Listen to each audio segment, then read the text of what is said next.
Pesan darurat dari langit. Bumi dalam bahaya. Bagian 6. Pesan rahasia tentang magnetisme dan energi murni.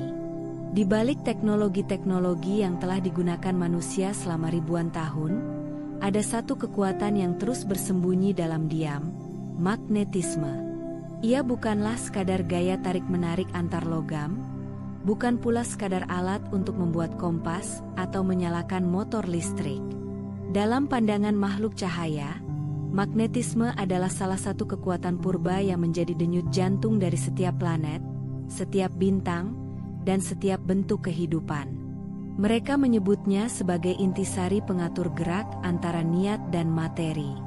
Dan sejauh ini, manusia belum diberi izin untuk memahaminya secara utuh.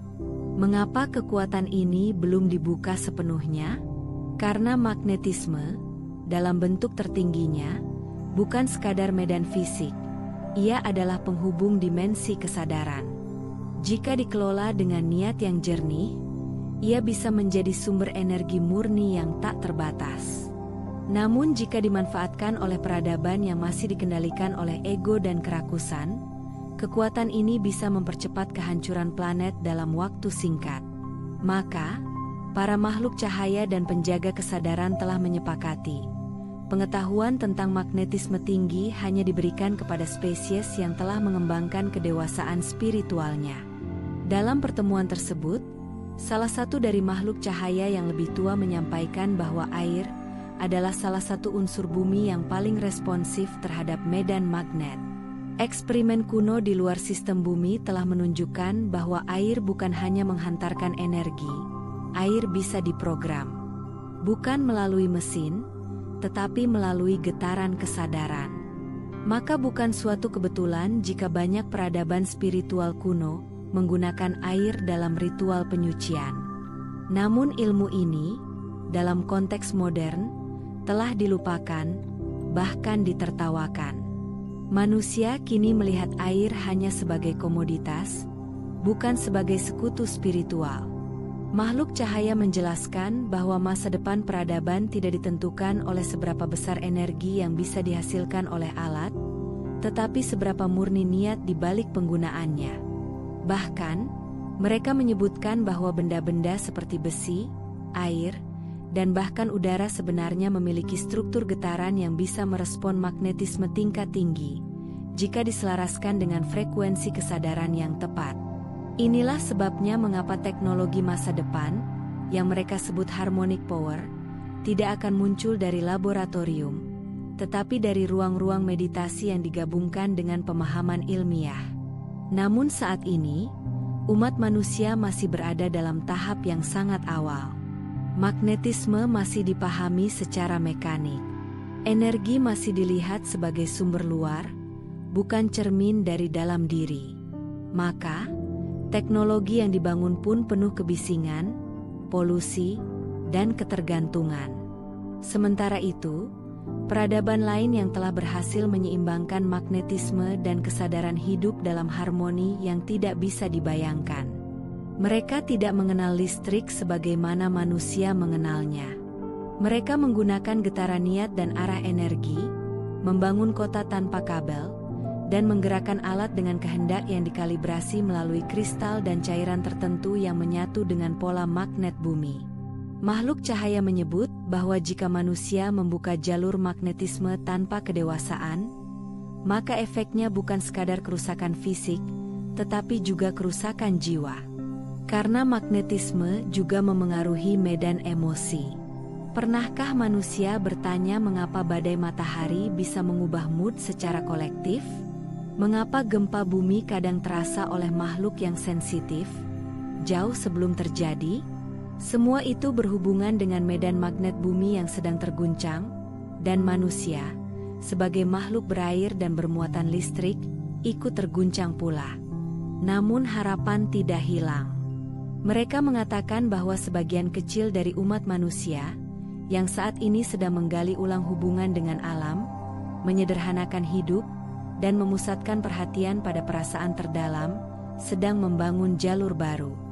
Jalur yang akan, suatu saat, memungkinkan ilmu magnetisme tinggi ini dibuka kembali. Mereka menyarankan agar umat manusia mulai mempelajari air dan medan getarnya. Karena air adalah pengantar kehendak. Dan jika manusia bisa memahami air, maka mereka sedang belajar memahami semesta.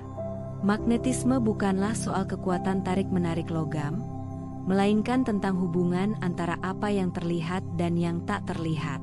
Makhluk cahaya memperingatkan bahwa pengembangan teknologi berdasarkan magnetisme akan memunculkan dua kutub. Yang pertama akan menciptakan energi murni tanpa polusi, namun yang kedua akan membuka celah menuju manipulasi kesadaran massal jika dikuasai oleh tangan yang salah. Maka ilmu ini, katanya, harus diwariskan kepada mereka yang tidak ingin berkuasa. Ilmu ini harus disimpan oleh komunitas kecil yang hidup sederhana, mencintai bumi, dan tidak terikat pada struktur kekuasaan global. Ilmu ini akan muncul bukan di pusat kota, bukan di markas teknologi tinggi, tetapi di desa-desa sunyi yang mencintai sungai dan mendengarkan angin. Pesan terakhir dalam bagian ini sangat kuat. Mereka berkata, jika kalian ingin memegang kunci masa depan, belajarlah mendengar getaran tanah dan air.